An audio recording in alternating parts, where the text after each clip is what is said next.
الحمدللہ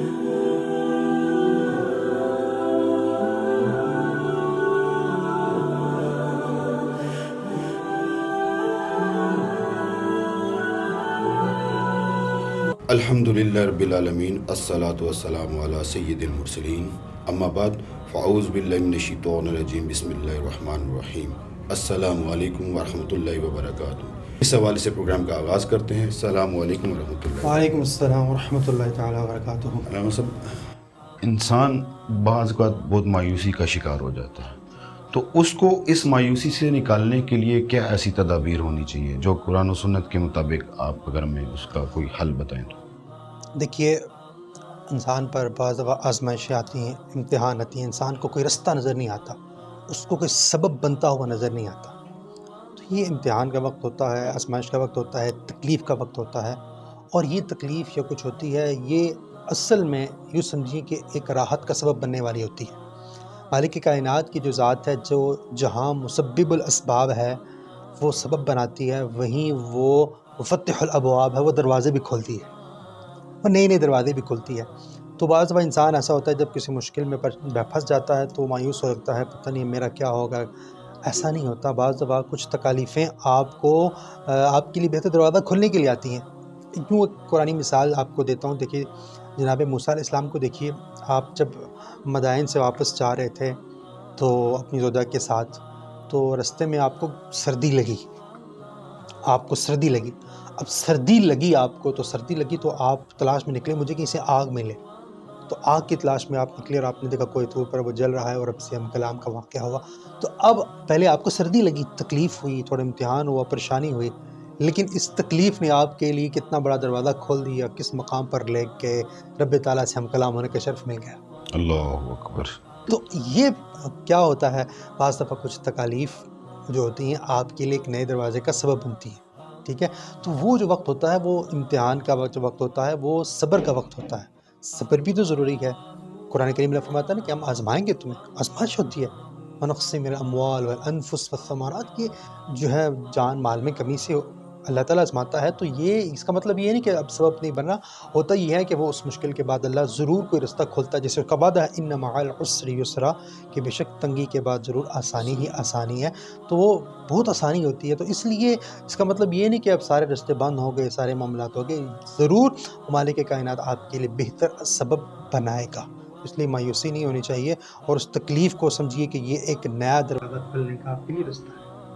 بلا شبہ آپ نے بہت اچھے طریقے سے یہ بتایا۔ اچھا علامہ صاحب، میرا ایک اور سوال ہے، مجھے یہ بتائیے کہ بعض اوقات انسان مزارات پہ بھی جاتا ہے۔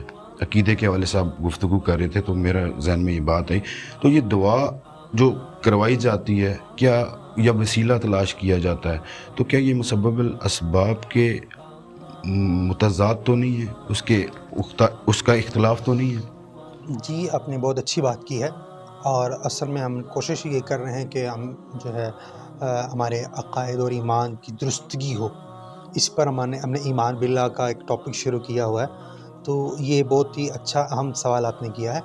دیکھیے، آپ جب کسی اللہ کے دوست کے پاس جاتے ہیں، کسی نیک بزرگ اللہ کے ولی اگر وہ حیات ہیں، ان کی زندگی میں ان کے پاس جاتے ہیں، ان سے آپ دعا کرواتے ہیں، تو یہ دعا کروانا تو یہ کوئی ایسی بات نہیں ہے، آپ ضرور دعا کرائیں ان سے اور ان کا وسیلہ تو کریں۔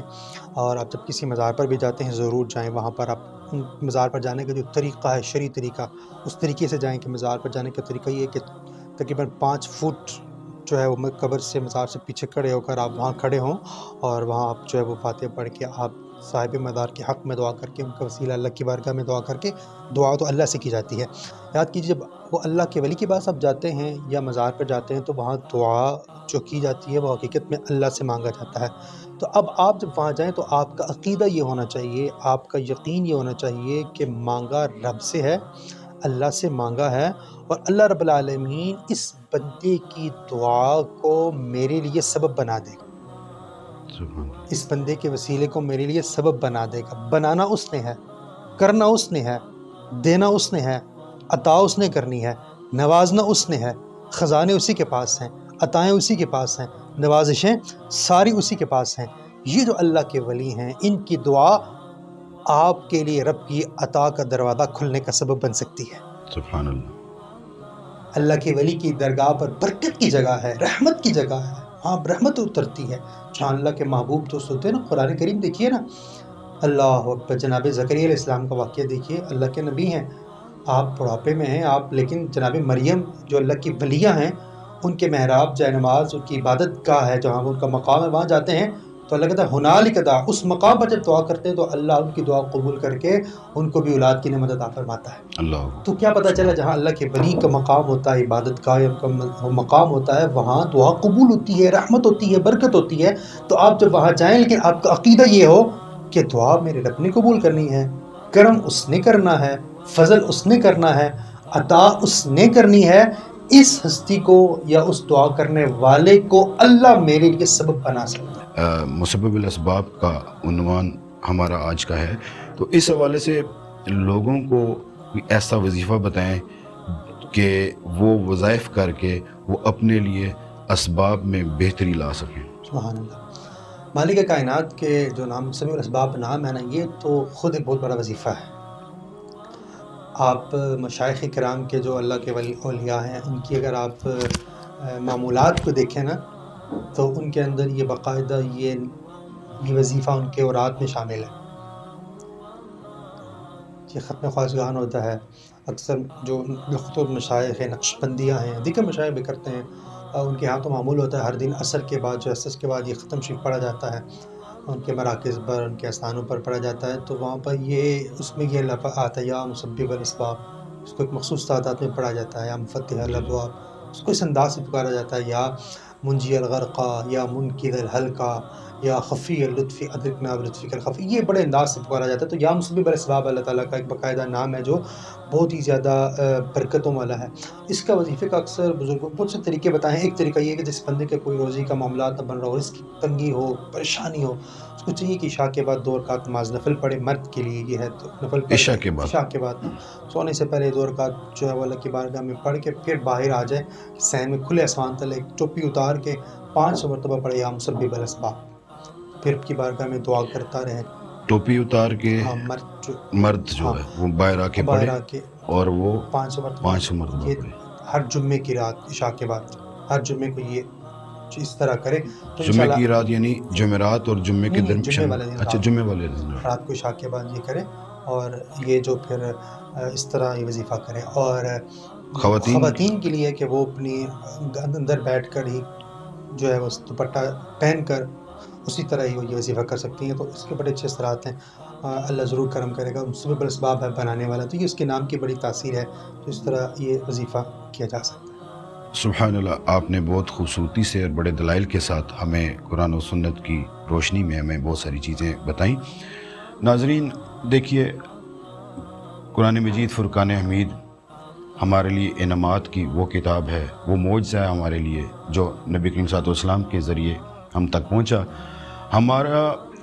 میں آپ کو یہاں پہ میرے ذہن میں ایک واقعہ ذہن میں آ رہا ہے کہ ہمارا حال ایک بڑھیا جیسا ہے۔ وہ بڑھیا کون؟ ایک بڑھیا تھی جو مسجد کے باہر جو ہے نا وہ کچھ مانگتی تھی، بھیک مانگتی تھی، تو کسی نے وہاں سے گزرتے ہوئے پوچھا، خاتون آپ کا کوئی بیٹا نہیں ہے جو آپ کے لیے یہ اسباب پیدا کرے، آپ یہاں پہ بھیک مانگ رہی؟ تو بڑھیا نے کہا جی میرا بیٹا ہے لیکن وہ باہر ہے، ٹھیک ہے، اور کہتے وہ پیسے آپ کو نہیں بھیجتا؟ کہتی ہے نہیں، وہ اس نے کو وہ رنگین سے کاغذ بھیجتا ہے تو وہ میرے پاس موجود ہیں۔ تو وہ صاحب کہنے لگے کہ چلیں مجھے دکھائیں کون سے رنگین کاغذ۔ وہ بڑھیا کے گھر جاتے ہیں تو وہاں پہ دیکھتے ہیں کہ وہ دیوار کے ساتھ وہ سارے جو چیکس ہیں وہ دیوار کے ساتھ چپکے ہوئے ہیں۔ اب وہ بندہ بڑا حیران ہو گیا، اس نے کہا اماں آپ تو امیر کبیر خاتون ہیں، آپ کو تو پتہ ہی نہیں ہے، تو یہ تو چیکس ہیں، یہ تو اس کے یہ آپ بینک میں جمع کروائیں، آپ کو تو لاکھوں اربوں روپے ملیں گے۔ تو بات وہ ہماری بڑھیا جیسی کہ بیٹا مجھے تو پتہ ہی نہیں تھا کہ یہ میں اتنی امیر اور میں بھیک مانگنے لگی۔ تو ہمارا حال بھی اس بڑھیا جیسا ہے کہ ہمارے پاس وہ کتاب ہے جو انعامات اور کرامات سے بھری ہے، اس کو ہم نے غلاف کے اندر ڈالا ہوا ہے اور صرف چوم کے ماتھے سے لگا کے ہم وہاں پر چھوڑ دیتے ہیں۔ تو ہمیں اس سے بھی کچھ سیکھنا چاہیے کہ وہ بڑھیا جیسا حال ہمارا نہیں ہونا چاہیے، ہمیں اس پہ غور کرنا چاہیے۔ اور دیکھیے اللہ تعالیٰ نے اللہ تعالیٰ کے معاملات کو کس طرح سے دیکھا جائے. دیکھیں یہ کان، ناک اور یہ جو عقل ہے اس کا کیا تعلق ہے توکل سے. دیکھیں یقین جو ہوتا ہے وہ صرف دل میں رہتا ہے.